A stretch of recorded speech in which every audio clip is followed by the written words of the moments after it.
성대 여러분 안녕하세요. 오늘도 말씀으로 승리하는 귀한 하루가 되기를 주님의 이름으로 축원드립니다. 우리 계속해서 욥 여행을 떠나고 있습니다. 우리 어제 내용을 잠깐 정리해 볼게요. 어제는 욥이 이제 욥의 마지막 말입니다. 욥의 마지막 독백이었는데요.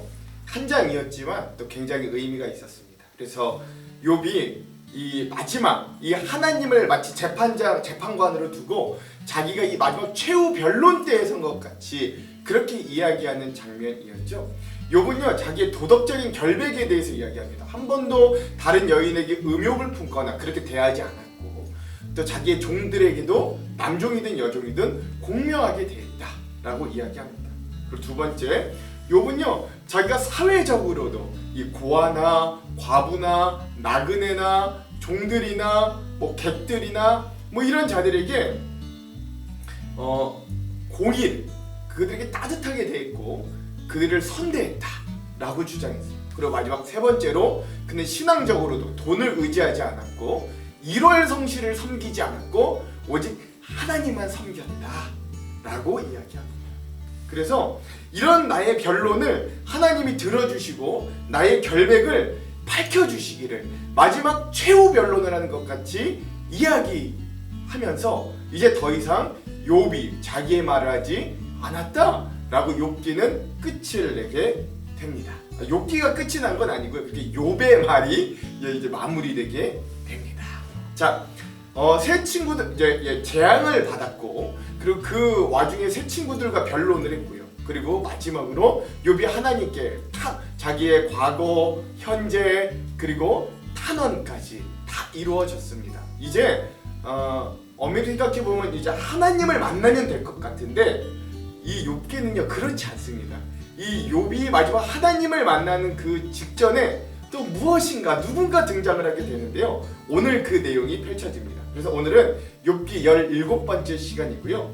엘리후의 변론, 엘리후라는 사람이 등장하게 되는데 엘리후의 변론 첫 번째 시간이다 할 수 있습니다. 분량은 32장에서 33장까지이고요.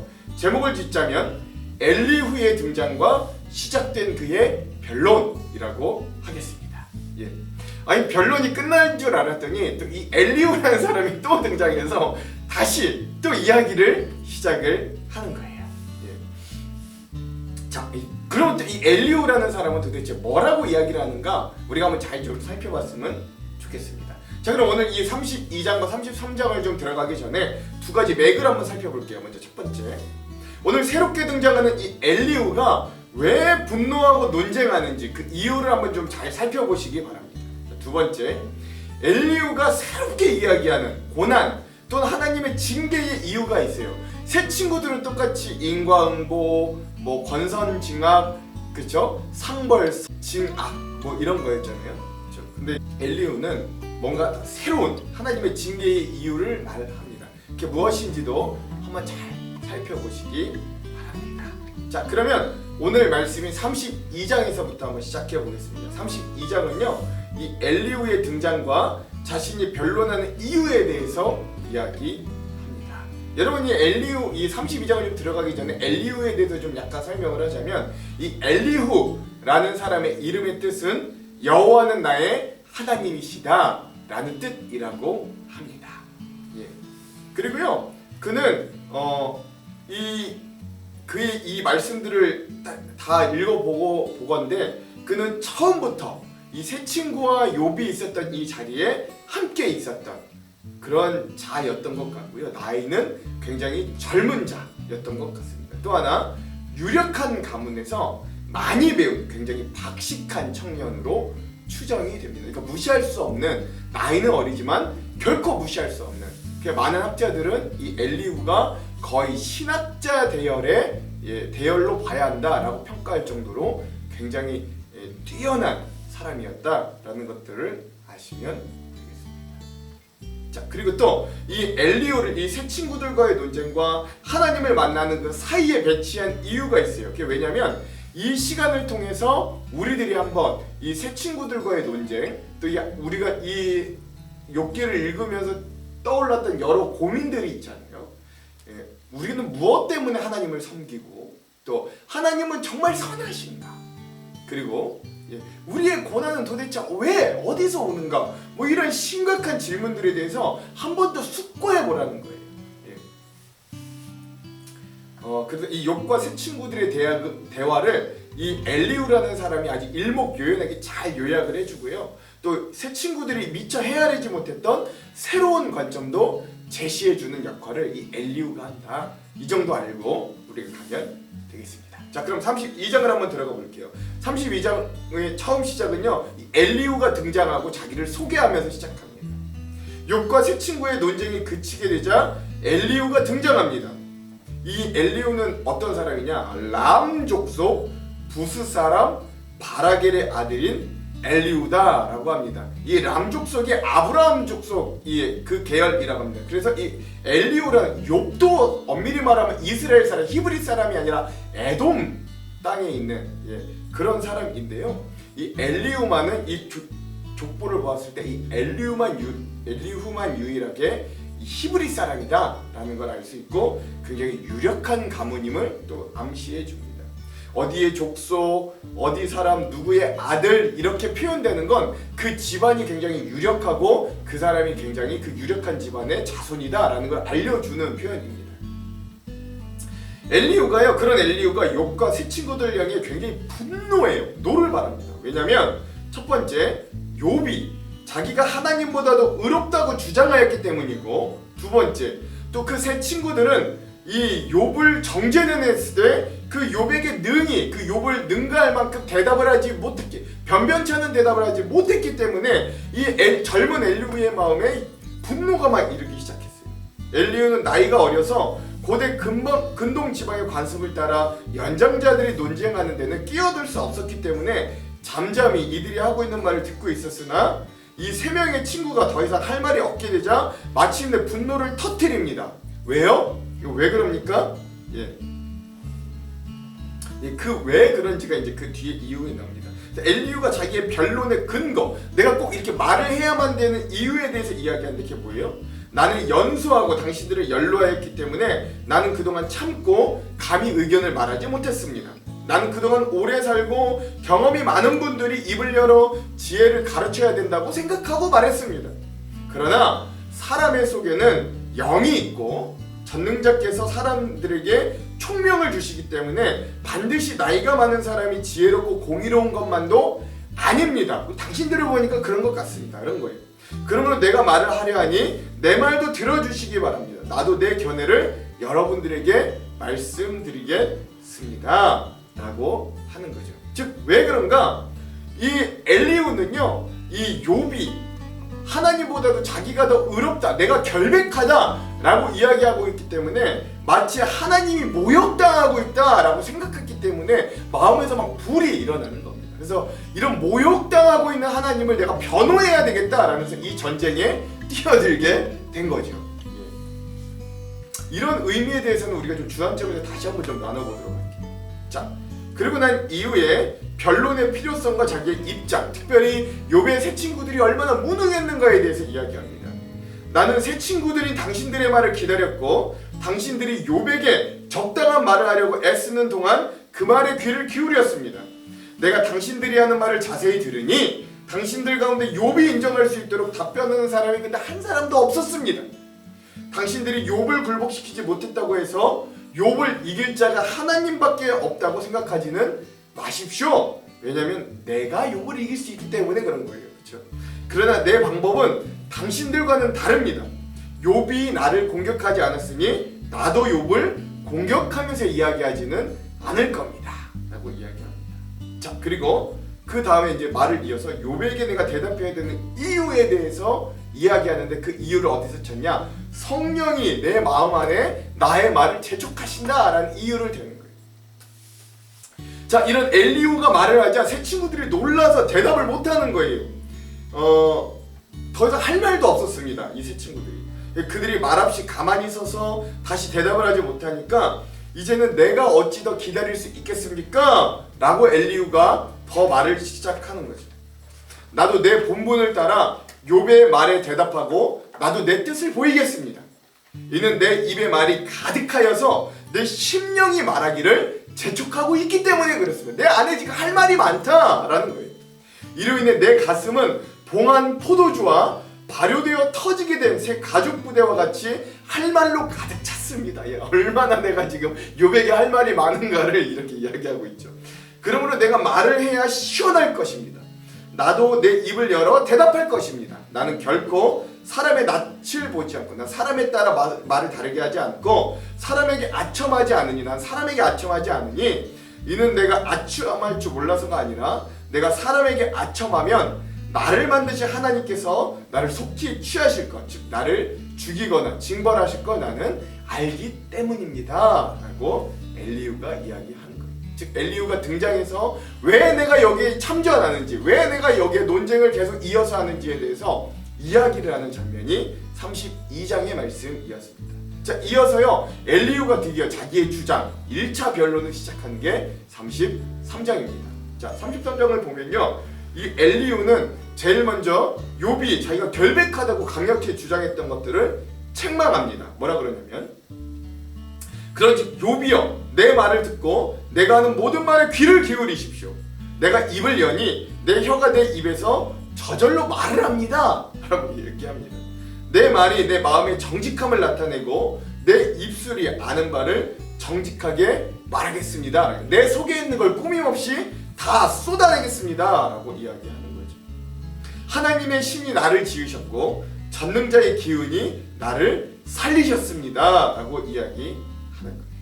그러니까 즉 내 말이 성령의 영감에 의해서 하나님에 의해 받은 나의 말입니다 라고 이야기하는 거고요. 좀 나쁘게 말하자면 내가 진리를 가지고 있다고 과도하게 확신하는 이런 엘리후의 모습도 우리가 발견해낼 수 있을 거예요. 그러니까 좀 이 엘리후의 말을 들어도 우리는 불편하기는 마찬가지인 거죠. 엘리후는 계속해서 이야기합니다. 만약 욥 당신이 내 말을 듣고 대답할 수 있다면 일어서서 내게 대답하고 내 앞에 진술해 주시기를 바랍니다. 나와 당신이 하나님 앞에 어차피 같은 존재이니 나도 흙으로 지으심을 입었기 때문에 그렇습니다. 나는 내 위엄으로, 나는 내 권세로 당신을 두렵게도 당신을 누를 수도 없다는 걸 나는 잘 압니다 라는 거예요. 그러니까 뭐예요? 내 안에 있는 이 진실함이, 하나님이 주신 내 이 의견만이 당신을 압도할 수 있겠다라고 이야기하는 거죠. 자, 그런 이후에 엘리후는 그동안 욥이 한 말을 요약합니다. 그 결백을 주장한 것들을 요약해요. 뭐라고 해요? 진실로 욥 당신이 내가 듣는 중에 말하였고 나는 당신의 말하는 걸 들었는데 당신이 이렇게 말하더이다.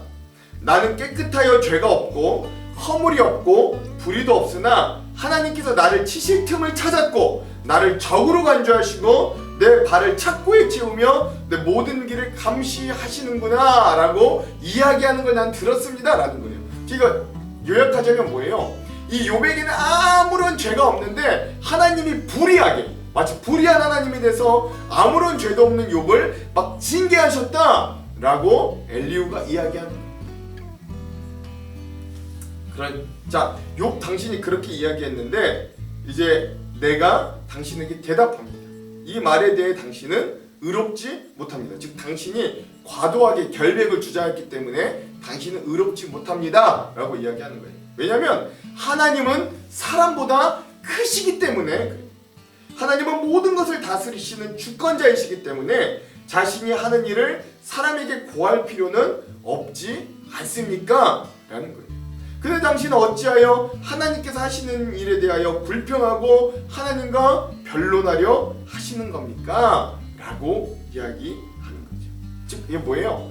이 하나님의 의로움을 지키기 위해서 욥은 죄인이 되어야만 하는 거예요. 이것도 굉장히 하나님에 대해 편협한 생각을 가지고 있다라는 걸 알 수 있죠. 내 정의에 부합한 하나님이 아니면 하나님이 불의하기 때문에 욥 너는 무조건 죄인이 되어야 된다라고 지금 이야기하고 있는 거예요. 만약 욥이 의롭다면 하나님은 그런 의로운 자에게 재앙을 내린 불의한 존재가 되기 때문에 그런 겁니다. 근데 이건 역시 엘리후도 어떤 한계적인 생각에 다다르고 있는 거예요. 하나님이 재앙을 내리는 이유에, 하나님이 이 재앙을 주시는 이유를 너무 편협하게 생각하는 거죠. 자기가 분명히 하나님이 주권자다, 하나님이 전능자다, 뭐 하나님의 하나님이 사람보다 크다라고 하면 하나님의 정의, 하나님의 공의도 우리의 정의와 공의보다 훨씬 더 넓고 크다라는 걸 인정해야 되는데 그렇지 못한 것들을 잘 발견하게 되는 거예요. 자, 그러면서 이제 이 엘리후는요 자기의 새로운 관점에 대해서 논쟁을 펼치기 시작해요. 그게 뭐냐? 하나님의 계시의 방법들과 하나님이 계시하는 이유들입니다. 하나님은 이미 여러 번 반복하여 사람들에게 자기의 뜻을 말씀해 주셨습니다.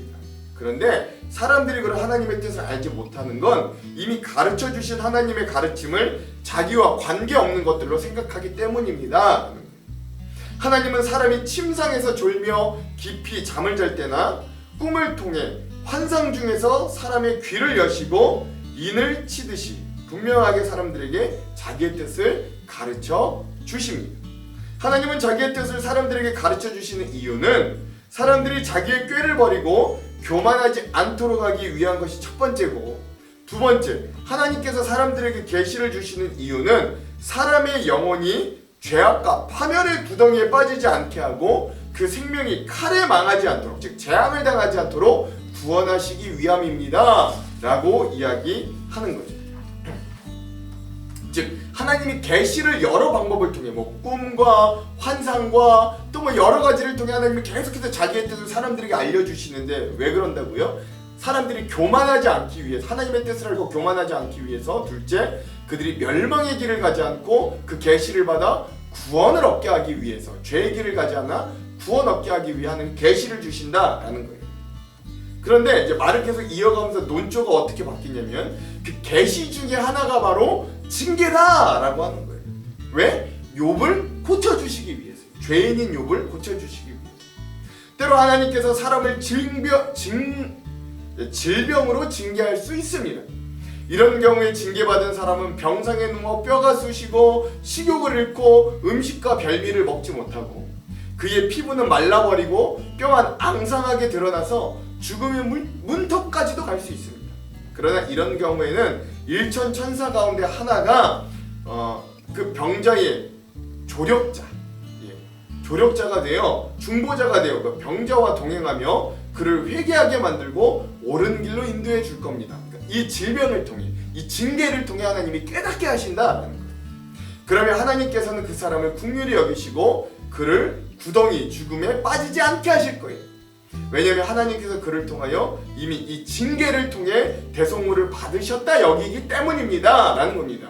이 징계를 통해 이 죄에 대한 대속을 내가 받았다라고 여기기 때문에 하나님이 이 징계를 통해 그를 회복하시고 살리신다라는 거예요. 자, 그런 논조로 계속해서 말이 이어져요. 징계를 통해 회복을 주신 하나님에 대해 그래서 엘리후가 이야기합니다. 그러므로 그 사람은 다시 피부가 회복되고 어린 아이보다, 젊은이보다, 청년보다 부드러워져서 청년의 때를 회복하게 될 겁니다. 또한 그는 다 나은 후에 하나님께 기도할 것이고 하나님께서는 그에게 은혜를 베풀 거예요. 그리고 그가 즐거운 마음으로 하나님의 얼굴을 배울 수 있도록 허락해 주시고 사람들 앞에서 그의 의를 다시 회복시켜 줄 겁니다. 그런 징계를 통해 하나님이 이런 회복을 주신다라는 거죠. 이로 인해 그 사람은 사람들 앞에 이렇게 노래할 거예요. 내가 전에 범죄하여 진리와 비진리를 바꾸었으나 그게 내게 아무런 유익이 없었다라고 고백하며 노래할 거라는 거죠. 그러나 하나님께서 내 영혼을 건져 구덩이에 빠지지 않게 하셨으니 이로 인해 나는 이제 빛을 보게 될 것이다. 이렇게 노래할 거라, 찬양할 거라는 겁니다. 하나님께서 사람들을 은혜로 대해주시는 건 그 영혼을 구덩이에서 끌어내어 죄로부터 돌이키게 만들고 생명의 빛을 그에게 비추어주기 위한 것입니다 라는 것이죠. 즉 징계의 목적, 하나님이 징계의 목적이 꼭 악인들만 멸망하고 죄 지은 사람 죽이려고 하는 것이 아니라, 이 사람들만 멸망시키려는 것이 아니라 하나님의 자녀들에게는 이 징계를 통하여 하나님의 회복을 얻도록 이끄신다, 연단하고 단련하신다 라는 것들을 이 엘리후의 주장을 통해 알 수 있는 거죠. 그러므로 이 마지막 결론입니다. 1차 결론에 나의 말을 들으십시오 라는 엘리후의 말이 있습니다. 그러므로 욥이시여 귀를 내 말에 귀를 기울이고 내 말을 듣고 참잠하십시오. 내가 당신에게 말해주겠습니다. 그리고 만약 내 말에 대해서 할 말이 있거든 대답해 보십시오. 내가 그 말을 듣고 당신을 의롭게 만들 겁니다. 와, 이런 말을 해요. 자, 이제 내 말에 대답해 보십시오. 그러나 대답할 말이 없다면 계속해서 내 말을 들어주시기 바랍니다. 내가 지혜를 가지고 당신을 가르칠 겁니다. 이런 엘리후의 말이 33장으로 마무리됩니다. 엄청난 자신감 같기도 하고요. 때로 좀 이건 너무 심하다 싶을 정도로 자만한 거 아닌가 싶기도 하고요. 엘리후가 이렇게 또 등장해서 새로운 의견들을 제시했다라는 것까지 우리가 오늘 한번 읽어보았습니다. 자, 그럼 오늘 이 본문의 핵심 구절들을 함께 읽어볼게요. 먼저 32장의 핵심 구절은 2절에서 3절입니다. 한번 읽어볼게요. 람 족속 부스 사람 바라겔의 아들 엘리후가 화를 내니 그가 욥에게 화를 내면 욥이 하나님보다 자기가 의롭다하며 또 세 친구에게 화를 내면 그들이 능히 대답하지 못하면서도 욥을 정죄함이라. 아멘. 이 엘리후가 등장하자마자 이 화가 나고 또 말을 해야 되는 이유는 욥이 하나님보다 자기가 더 의롭다라고 결백을 주장하였고, 세 친구들은 그런 욥을 꺾거나 이기지 못하고 정죄만 하는, 변변치 않은 대답을 하지 못하는 한심한 모습에 분노하게 되는 이 엘리후의 모습을 요절로 삼아봤습니다. 오늘의 마지막 33장의 요절은요 17절에서 19절입니다. 한번 읽어볼게요. 이는 사람에게 그의 행실을 버리게 하려 하시며 사람의 교만을 막으려 하심이라. 그는 사람의 혼을 구덩이에 빠지지 않게 하시며 그 생명을 칼에 맞아 멸망하지 않게 하시느니라. 혹은 사람이 병상의 고통과 뼈가 늘 쑤심의 징계를 받나니. 아멘. 그렇죠? 하나님이 징계를 주시는 이유는 그 사람이 교만하지 않고 행실을 바르게 하고 또 악으로 완전 멸망하지 않게, 징계를 받지 않게 하기 위해, 죽음을 당하게 하지 않기 위해 하나님이 징계로 그를 회복시키기 위해서다라는 징계에 대한 또 다른 견해를 이야기하고 있는 것, 이 부분을 우리가 33장의 요절로 삼아봤습니다. 자, 그러면 오늘 이 말씀에 대한 주안점 세 가지를 함께 살펴보고 오늘 말씀을 마무리하도록 하겠습니다. 자, 첫 번째, 엘리후의 분노의 관점을 좀 잘 살펴볼 필요가 있어요. 엘리후는 욥이 자신이 하나님보다 더 의롭다, 내가 하나님보다 결백하다, 이런 말에 1차로 분노하였고, 그를 더욱 분노케 하는 건 그런 욥에게 논리적으로 이기지 못한 세 친구들의 무능함에 그의 분노가 폭발할 지경에 이르렀다라고 이야기합니다. 즉, 이 말은 욥이 하나님보다 의로운 것이 성립되므로 반대로 말하자면 하나님은 불의한 존재가 되는 걸 내가 견디지 못하겠다라는 의미가 되는 거예요. 사실 간단한 논리 구조로 본다면 그렇게 생각할 수도 있습니다. 여러분 생각해 보십시오. 이 욥기 1장과 2장 그리고 우리가 어제 보았던 31장을 보면 욥의 생활에 우리도 보았듯 신앙적으로나 성품적으로나 사회적으로 완벽하게 거의 온전한 사람이 욥이었는데, 하나님은 마치 이 욥에게 재앙을 내리시는 걸 사단과 내기를 하듯이 아주 쉽게 재앙을 내리셨다. 또 굉장히 끔찍한, 사람이 감당하기 어려운 재앙을 내리셨다라는 느낌을 우리가 지울 수 없어요. 그럼 정말 하나님께서는 우리의 생각과는 달리 불의한 하나님이실까요? 그렇지 않죠. 욥과 세 친구들의 수많은 논쟁에서 우리가 발견할 수 있었듯이 우리는 이미 하나님께서 만들어 놓으신 이 세상을 죄로 인해 파괴하고 병들게 만들었습니다. 연약한 자를 압제하고 없는 자에게는 더 뺏고, 그렇죠? 과부와 고아를 무시하고 이런 이 병든 세상을 오늘 우리가 스스로 만들었다고. 하나님이 그렇게 세상을 만든 게 아니라. 그래서 악인이 형통하고 폭력을 행하는 자가 죽을 때까지도 평안하기도 한 세상을 오늘 우리가 스스로 만들었습니다. 그리고 그런 우리가 직접적으로 그곳에 악에 참여하진 않았다 할지라도 침묵하고 동조한 우리 모두가 그곳의 공범인 건 부인할 수 없는 거예요. 그리고 그런 우리 인간의 죄의 대가가 우리 스스로에게 이렇게 재앙으로, 어려움으로 찾아오게 된 것이죠. 그럼에도 불구하고 엘리후가 인간의 죄의 대가가 그럼에도 불구하고 엘리후가 이렇게 분노한 이유는 이들이 하나님의 징계를 잘못 이해하고 있다고 생각했기 때문이에요. 자, 그럼 엘리후가 생각하는 고난과 징계에 대한 새로운 관점은 무엇일까? 이건 우리 두 번째에서 한번 살펴봅시다. 자, 오늘의 주안점 두 번째, 엘리후의 새로운 관점은 하나님은 징계를 통해 악인을 벌하시는 것뿐만 아니라 또 한편으론 자신의 살아가는 자녀를 고치고 회복하시는 계시의 도구로 징계를 사용하신다라는 것들을 새롭게 이야기합니다. 이건 마치 욥이 23장 10절에서 그러나 내가 가는 길을 그가 아시나니 그가 나를 단련하신 후에는 내가 순금같이 되어 나오리라 하는 고백과 맞닿아 있는 주장이라고 보아도 무방한 거예요. 즉 하나님께서는 인간들에게 여러 가지 방법으로 자신의 뜻을 전달하십니다. 엘리후의 표현을 빌리자면 꿈에서라든가 환상을 통해서라든가 또는 징계를 통해서도 하나님은 자기의 뜻을 사람들에게 알리십니다. 그리고 그렇게 하나님께서 한 번만이 아니라 여러 횟수와 여러 방법으로 심지어 징계라는 것을 통해서라도 인간들에게 자기의 뜻을 알리는 이유는 분명해요. 엘리후의 말을 빌리자면 그 이유는 첫째, 하나님께서 계시를 사람들에게 가르쳐 주신 이유는 자기 꾀를 버리고 교만하지 않도록 하기 위해서고, 둘째, 하나님께서 사람들에게 계시, 징계를 주시는 건 사람의 영혼이 죄악과 파멸의 구덩이에 빠지지 않고 그 생명이 칼에, 즉 재앙에 망하지 않도록, 죽지 않도록 하기 위한 것입니다. 즉 쉽게 말하자면 하나님은 징계를 통해서도 이 인간을 회복하시고 징계를 통해서도 그를 성장시키시고 연단하셔서 그 영혼을 구덩이에서 끌어내어 죄로부터 돌이키게 만들고 생명의 빛을 그에게 비추기 위한 것이죠. 이건 새 친구들과 확연히 다른 엘리후의 어떤 고난과 징계에 대한 새로운 입장이다 라는 걸 여러분 기억하시면 되겠습니다.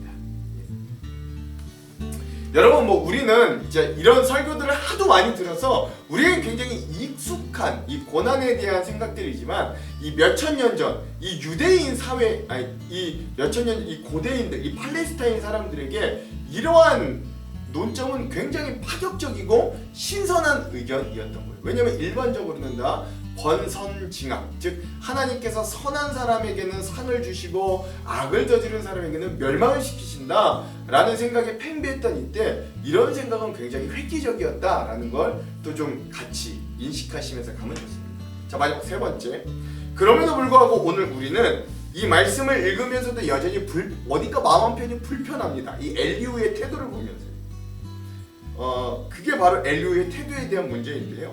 여러분, 제가 신학교를 다닐 때 한 교수님은 항상 이런 말씀을 입에 달고 사셨습니다. 그 말은 즉슨 뭐냐? 사실보다 중요한 건 태도다라는 말이었어요. 저는 목회를 하면서 이 말이 얼마나 귀한 말인가를 매일 새삼새삼 깨닫게 됩니다. 오늘 엘리후는 징계와 고난에 대한 새로운 견해를 신선하게 이야기하지만 그의 태도는 여전히 좀 아쉽습니다. 역시 그도 새 친구들과 마찬가지로 고난 중에 있는 욥의 입장에 서서 공감하고 그와 함께 입장의 동일함 가운데 서지는 못하였다라는 거예요. 고 신영복 작가 선생님의 서화 에세이 중에 이런 글귀가 있다고 합니다. 한번 잘 들어보십시오. 머리 좋은 것이 마음 좋은 것만 못하고 마음 좋은 것이 손 좋은 것만 못하고 손 좋은 것이 발 좋은 것만 못한 법입니다. 관찰보다는 애정이, 애정보다는 실천적 연대가, 실천적 연대보다는 입장의 동일함이 더욱 중요합니다. 입장의 동일함, 그것은 관계의 최고 형태입니다. 즉, 우리가 말과 생각으로만 어려움에 처한 사람들을 동정하기보다 손으로, 손보다는 발로, 발보다는 적극적으로 함께함으로 함께 비를 맞아주는 입장의 동일함이, 그런 사랑이 오늘 우리에게 가장 요구된다라고 하는 거죠. 엘리후도 이 새 친구, 전에 있던 새 친구들과 같이 이런 공감의 부재라는 입장의 동일함을 하지 못한다라는 실수를 여전히 범해 우리의 마음이 불편하다라는 것들도 여러분 우리가 기억할 수 있었으면 좋겠습니다. 자, 그럼 기도할게요.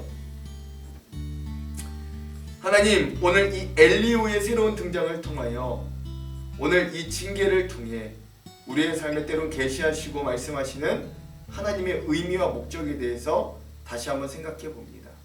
그리고 또한 역시 공감하지 못하는 엘리후의 자세와 태도를 보며 오늘 우리는 때론 진실과 진리를 조금 부족하게 알더라도 함께 공감하며 함께 아파하며 함께 그 길을 걸어줄 수 있는 사랑의 성도들이 되기도, 공감의 성도들이 되기도 다시 한번 결단해 봅니다. 하나님, 오늘 하루도 이 말씀 가운데 우리를 깨닫게 하시고 이 말씀 중에 우리에게 은혜를 주셔서 우리가 이 말씀에 힘을 얻고 승리하는 하루가 될 수 있도록 인도하여 주시옵소서. 그렇게 하실 주님을 기대하며 예수님 이름으로 기도합니다. 아멘. 그럼 사랑하는 성도 여러분, 오늘 하루도 말씀으로 승리하십시오. 사랑하고 축복합니다. 파이팅! 제32장. 욥이 자신을 의인으로 여김으로 그 세 사람이 말을 그치니 남종족 부스 사람 바라겔의 아들 엘리후가 화를 내니 그가 욥에게 화를 내면 욥이 하나님보다 자기가 의롭다 하며 또 세 친구에게 화를 내면 그들이 능히 대답하지 못하면서도 욥을 정죄함이라. 엘리후는 그들의 나이가 자기보다 여러 해 위이므로 욥에게 말하기를 참고 있다가 세 사람의 입에 대답이 없음을 보고 화를 내니라. 부스 사람 바라겔의 아들 엘리후가 대답하여 이르되 나는 연소하고 당신들은 연로함으로 뒷전에서 나의 의견을 감히 내놓지 못하였노라. 내가 말하기를 나이가 많은 자가 말할 것이요 연륜이 많은 자가 지혜를 가르칠 것이라 하였노라. 그러나 사람의 속에는 영이 있고 전능자의 숨결이 사람에게 깨달음을 주시나니 어른이라고 지혜롭거나 노인이라고 정의를 깨닫는 것이 아니니라. 그러므로 내가 말하노니 내 말을 들으라. 나도 내 의견을 말하리라. 보라, 나는 당신들의 말을 기다렸노라. 당신들의 슬기와 당신들의 말에 귀 기울이고 있었노라. 내가 자세히 들은즉 당신들 가운데 욥을 꺾어 그의 말에 대답하는 자가 없도다. 당신들이 말하기를 우리가 진상을 파악했으나 그를 추궁할 자는 하나님이시요 사람이 아니라 하지 말지니라. 그가 내게 자기 이론을 제기하지 아니하였으니 나도 당신들의 이론으로 그에게 대답하지 아니하리라. 그들이 놀라서 다시 대답하지 못하니 할 말이 없음이었더라. 당신들이 말없이 가만히 있어서 다시 대답하지 아니한즉 내가 어찌 더 기다리랴. 나는 내 본분대로 대답하고 나도 내 의견을 보이리라. 내 속에는 말이 가득하니 내 영이 나를 압박함이니라. 보라, 내 배는 봉한 포도주통 같고 터지게 된 새 가죽 부대 같구나. 내가 말을 하여야 시원할 것이라. 내 입을 열어 대답하리라. 나는 결코 사람의 낯을 보지 아니하며 사람에게 영광을 돌리지 아니하리니 이는 아첨할 줄을 알지 못함이라. 만일 그리하면 나를 지으신 이가 속히 나를 데려가시리로다.